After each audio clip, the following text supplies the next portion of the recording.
પછી બંને જંગલમાં ચાલી નીકળ્યા. થોડીવાર પછી બંને એવી જગ્યાએ પહોંચ્યા જ્યાં ચાંદાનો પ્રકાશ ન હોવાને કારણે અંધારું હતું. ત્યાં શિકારીએ પોતાની જાળ બિછાવી હતી. ભૂલથી લંબુનો પગ તેમાં ફસાઈ ગયો અને તે જાળમાંથી છૂટવા માટે પ્રયત્ન કરવા લાગ્યો.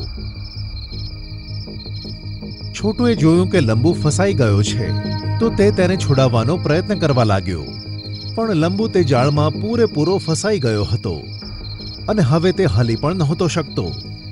છોટું, મને આ જાળમાંથી તું નહીં નીકાળી શકે. જલ્દીથી જઈને કોઈ જાનવરની મદદ લે, નહીં તો શિકારી આવશે તો મને તેની સાથે લઈ જશે. સાંભળીને છોટુ ડરી ગયો અને બોલ્યો, તું ચિંતા ના કર લંબુ, હું હમણાં જ કોઈને બોલાવી લાવું છું. કહીને છોટુ ત્યાંથી જતો રહ્યો અને મદદ માંગવા માટે આમ તેમ ફરવા લાગ્યો.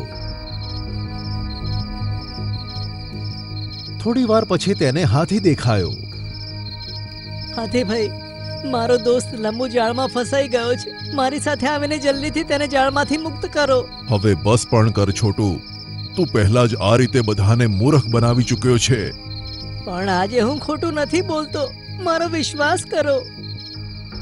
મને તારી ઉપર ભરોસો નથી. હવે હું આ વખતે મૂર્ખ નહીં બનું. કહીને હાથી ત્યાંથી જતો રહ્યો